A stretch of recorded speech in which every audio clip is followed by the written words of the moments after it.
हमने गुरुजी से दीक्षा ले ली, गुरुजी पे एहसान कर दिया, अब तो हमारा राइट है, गुरुजी ने हमारा सब करके देना चाहिए, अगला भी पिछला भी, पढ़ाई लिखाई से लेकर घर मकान दुकान बीवी बच्चे सब पूरी 7 पीढ़ी तक का सब करके, क्योंकि हमारा राइट है। बोलते हैं ऐसा, मैं नहीं बोल रहा हूं, ऐसे बोलते हैं दिस इज माई राइट, हमारा हक है। अरे भैया किस हक की बात कर रहे हो? बताओ कौन से हक की बात कर रहे हो? उस हक के लिए तुमने त्याग क्या किया जीवन में? कुछ त्याग किया क्या?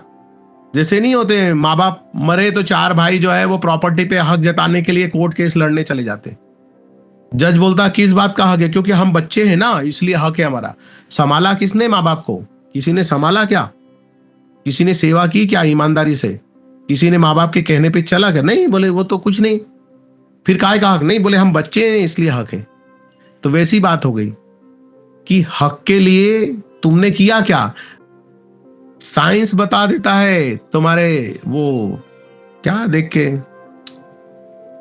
जीन्स सेल्स, उस पे रिसर्च करके बता देता है ना साइंस, कि तुम्हारा ये बिहेवियर है ना, तुम्हारा जो आज का बिहेवियर है, लाइफ स्टाइल है, या वो सेल्स को देख करके, वो सेल्स के बिहेवियर को देख करके वो बता देता है कि 10 साल के बाद तुमको कैंसर होगा, 5 साल के बाद तुमको टीवी होगी। ऐसा वो इतना कॉन्फिडेंस है, साइंस कैसे बोलता है?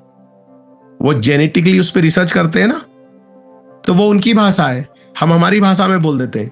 तुम्हारा जो आज की बुद्धि, आज की सोच और आज का बिहेवियर, तुम्हारा आज का जो पैटर्न है, वो पैटर्न देख करके हम बता सकते हैं कि तुम्हारा 3 साल के बाद क्या होगा, 5 साल के बाद तुम्हारा क्या होगा, और 10 साल के बाद क्या होगा। आज तुम्हारा एटीट्यूड, तुम्हारा बिहेवियर, तुम्हारा चलने का स्टाइल। मुझे याद आ गई एक कहानी, मेरे पिताजी बताते थे, उनके समय में एक मोची हुआ करता था। मोची मतलब वो जो होते हैं ना जूता सिलने वाले, जूता बनाने वाले, वो इतना पारंगत हो गया था, इतने सालों में इतना अनुभव उसको आ गया था कि वो जूता देख करके बता देता था, जूते का तलवा, जूते का सोल ऐसा नीचे, वो सोल देख करके बता देता था कि ये चालाक आदमी का जूता है, ठग आदमी का जूता है, महात्मा का जूता है, राजा का जूता है, या भिखारी का जूता है। बताओ आप, है ना मजेदार बात? ये चोर का जूता है, ये धूर्त इंसान का जूता है, ऐसे देख के वो बता देता था।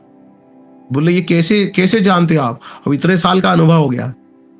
जैसे मंडी में किसान हाथ में गेहूं लेके बता देता है ये लोकवन है कि सरवती है, इसको कौन से पानी में बड़ा किया गया है, ऐसे किसान बता देता है। अनुभव।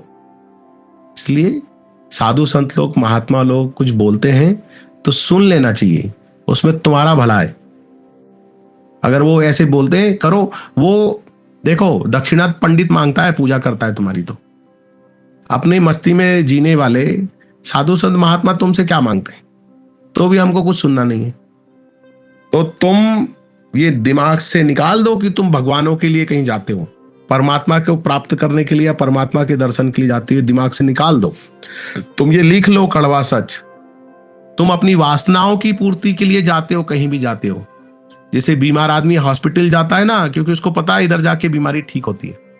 ऐसे ही साइकोलॉजिकल डाला हुआ है सबके दिमाग में कि इधर जाके हमारी ये वासना पूरी होती है, उधर जाके हमारी वो वासना पूरी होती है, इधर जाके हमारी ये जरूरत पूरी होती है। इसलिए हम बराबर अपनी जरूरत के हिसाब से चीजें चुनते हैं और टिकट कटा के जाते हैं।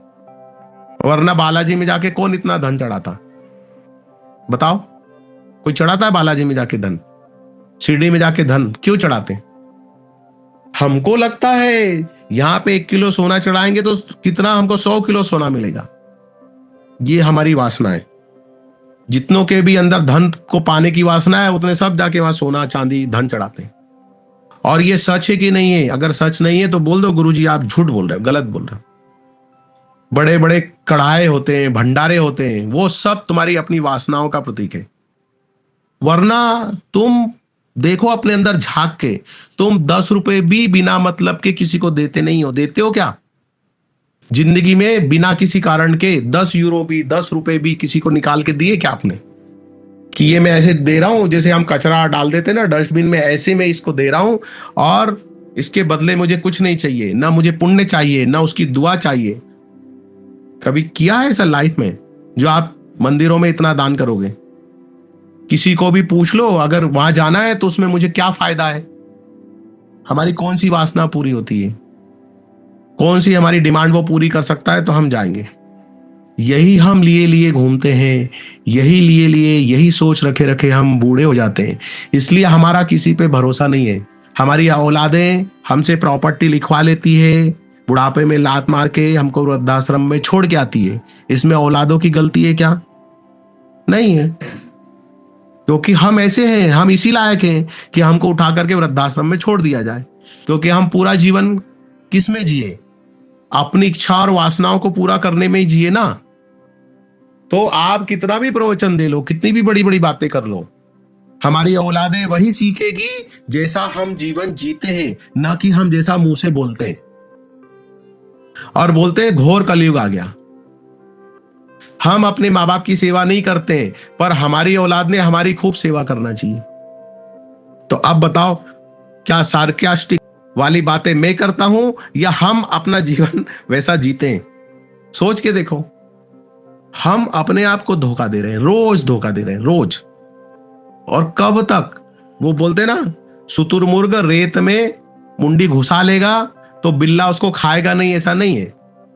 शुतुरमुर्ग का नेचर कैसा होता है? ऐसे बागड़ बिल्ला आता है उसको खाने के लिए, तो वो पहले भागता है, फिर वो भागने में असमर्थ हो जाता है। बिल्ला एकदम सामने दिखता है कि अभी इसको धर दबोचेगा, तो वो क्या करता है, तुरंत ऐसे रेत ऐसे ऐसे ऐसे वो फैलाता है और अपनी मुंडी उसमें घुसा लेता है। अब मुंडी घुसा लेने से क्या होता है, उसको दिखना बंद हो जाता है। उसको दिखना बंद हो जाता है तो उसको ऐसा लगता है अब मैं बच गया।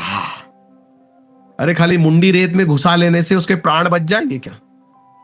जब काल आएगा, आंख बंद कर लेने से, हाथ में ऐसे माला रख लेने से, रम रम रम रम रम रम रम रम रम रम ऐसे कर लेने से काल तुमको ग्रास नहीं बनाएगा, वो बागड़ बिल्ला नहीं खाएगा। अरे तुम सोचो, तुम शुतुरमुर्ग जैसे ही हो, क्या बच जाओगे? वो आएगा, झपट्टा मारेगा, बाल बाल नोचेगा, मुंडी मरोड़ेगा, खा जाएगा। ऐसे हम जीवन जीते। कड़वा है सच, इसलिए बोलते हैं सच कड़वा है। मैं तो बोलता हूं बधाई हो, थैंक यू। आप सुनते हो और आप अपना जीवन सुनने के बाद इस कान से निकालते और जैसा अपना जीवन जी रहे हो उसके लिए आपको बधाई हो। क्योंकि आने वाले कल के लिए भी आप तैयार रहना। अगर इतनी दूरदृष्टि नहीं है, इतनी समझ नहीं है, तो अपने कल के लिए तैयार रहना। थोड़े खुश हो गए, जैसे खुश हो गए तो बच्चा वो अपने चॉकलेट के डब्बे में से पापा मम्मी को चॉकलेट दे देते ना, पापा ये चॉकलेट खा लो, या अपने गुल्लक में से पैसे निकाल के दे देता है, पापा ये लो। तो आज थोड़े सुखी हो गए, नौकरी बच गई तो डोनेशन कर दिया, कुछ अच्छा कुछ आ गया तो डोनेशन कर दिया। तो इस फिराक में मत रहना कि तुम्हारी पूरी जिंदगी सेफ हो गई।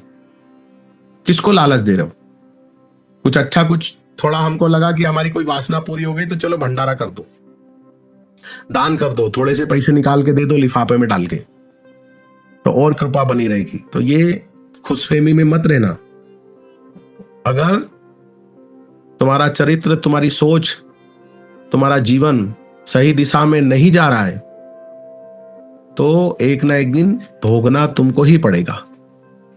फिर चाहे तुम वो लाल बाग के राजा के पास जाके बैठ जाओ, चाहे मैंने जो बोला बेचारे वो टूटे फूटे मंदिर में जो भगवान बैठे वहां जाके बैठ जाओ। हरिओम। आप सभी साधकों को सादर प्रणाम। YouTube के माध्यम से पूज्य स्वामी जी के सत्संग और क्रिया योग की शिक्षाएं आप तक पहुंचाने का प्रयास हमने शुरू किया है। कृपया स्वयं सुने और दूसरों तक भी यह ज्ञान पहुंचाएं। स्वामी जी की पुस्तकें Amazon पर भी उपलब्ध है। इच्छुक साधक वहां से प्राप्त कर सकते हैं।